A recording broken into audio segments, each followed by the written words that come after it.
Okay, we'll start with this, our recap of what was the Natalie Dove versus Nielli Rodriguez fight last night on the undercard of the MVP show in Orlando, Florida. I believe it was scheduled for 4 rounds in the super flyweight division. An evenly fought contest, an evenly fought fight that resulted in a draw that I just so happen to agree with. In the opening stanza, Nat Dove's power is what separated them. You could see that both boxers were well schooled, but the power shots from Nat Dove, the counter left hook on the inside, the right hands over the top, the body shots, it was all eye-catching, and at least for the first 2 rounds, that's what separated them, whereas the third round was a bit more even and harder to score. Nat is still getting in with power shots with some regularity, but so is Nielli. Nielli is showing combinations of her own and showing good durability while she does it, having been on the receiving end of all those power punches for the first 2 rounds. The third round looked like a swing round to me,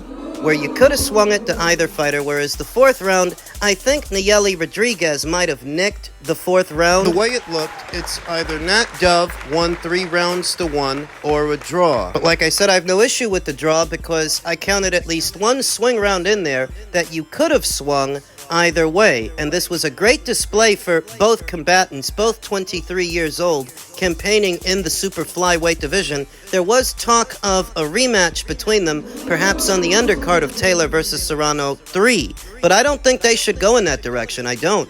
I think they should allow the both of these fighters to develop even further and then have them come back to a fight with each other. Maybe let the both of them pick up a title. It's not something that you have to do right away. At 23 years old, they both have time, and there just so happen to be 4 reigning champions in the super flyweight division. Jasmine Ortega holding the WBA, Ashley Gonzalez holding the WBC, Irma Garcia holding the IBF, and Mizuki Hiruta holding the WBO, to where I would prefer to see both girls fight for a title first before they fight each other again, and let them develop even further, because there's more work needs doing. More development.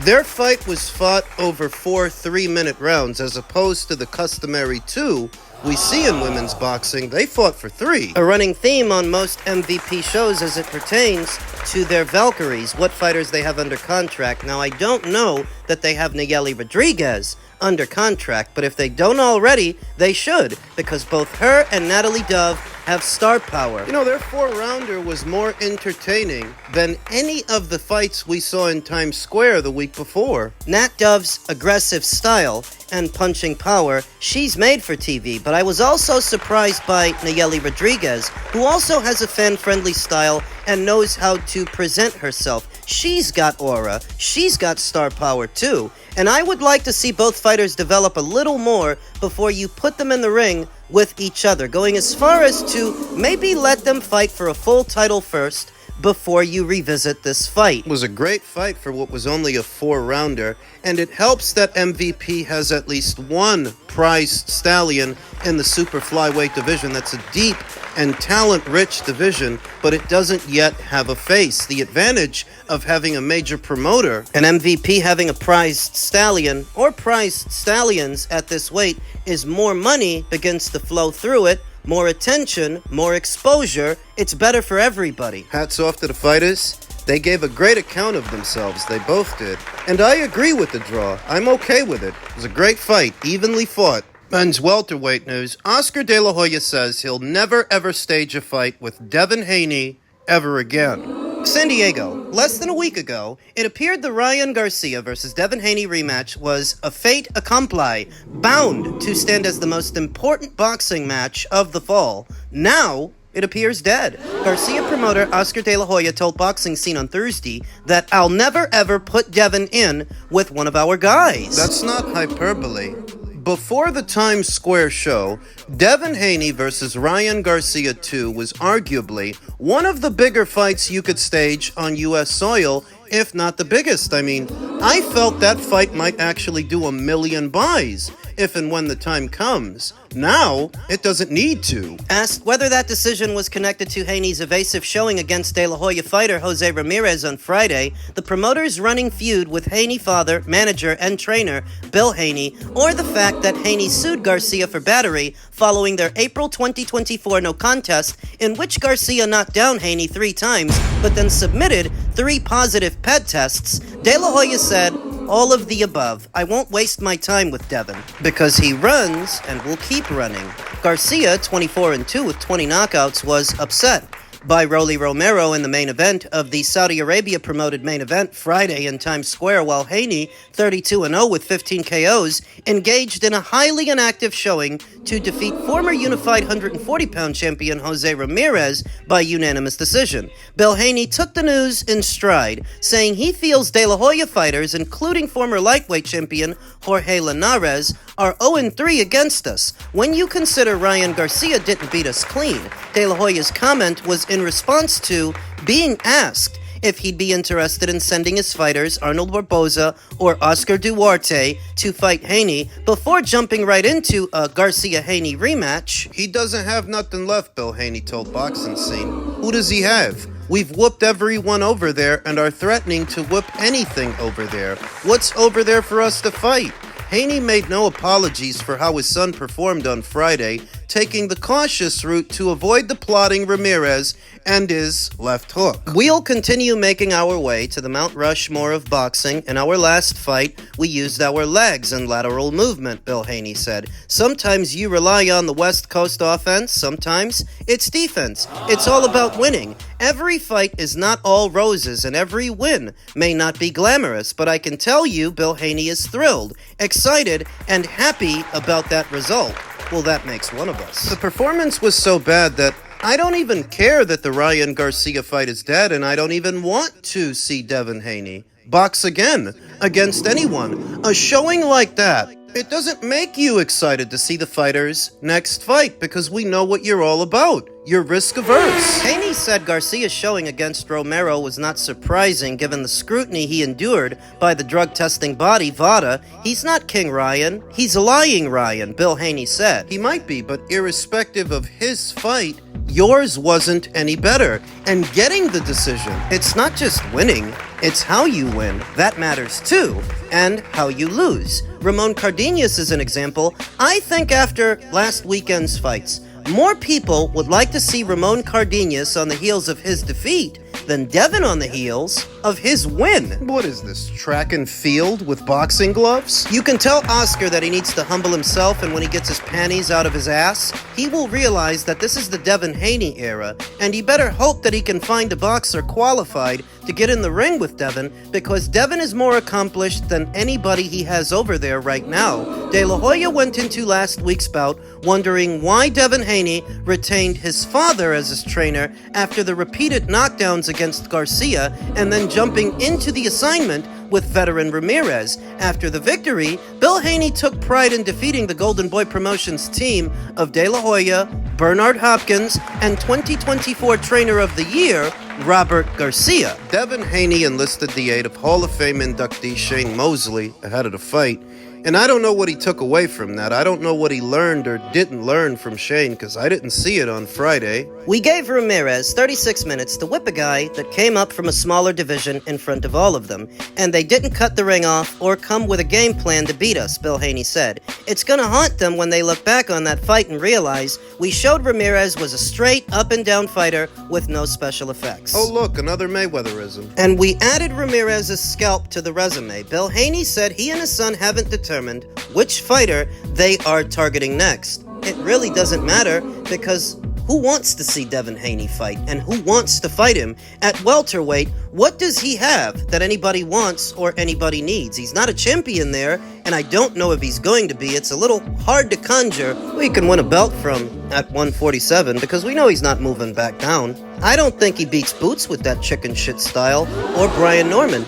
Devin Haney largely benefited at 135 from being taller and longer than your average lightweight. But that height and reach advantage, it's not there at 147. The guys are the same or bigger than Devin. He doesn't have any power. They do. Making a fight with a Brian Norman or a Jin Sasaki, a very dangerous fight for Devin Haney. In spite of those fighters not being as accomplished as he is, they're bigger and they hit harder. Forget about Boots.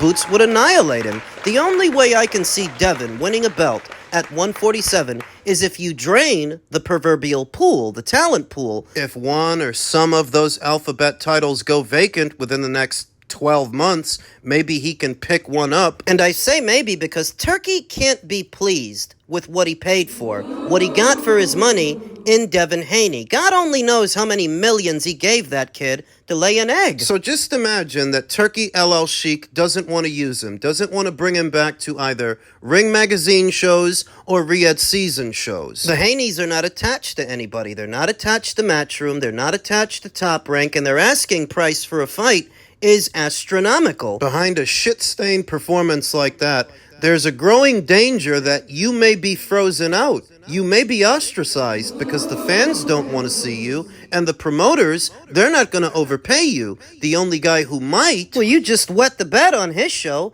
Turkey can't be happy with what he got. He can't be. He's got to see the critiques, the criticisms, what people have been saying since last weekend, to where, why would you even bring Devin back? Why would you want to use him? The whole point of it was staging the Ryan Garcia rematch, but that's dead now. So what's the point in overpaying this guy? To do what? Laps around the ring? I think I'll pass. In more nauseating welterweight news, Mario Barrios has expressed interest in the upcoming fight with Manny Pacquiao. I hate how it's packaged, the way they present it, that Manny will aspire to become the oldest welterweight champion in the sport today.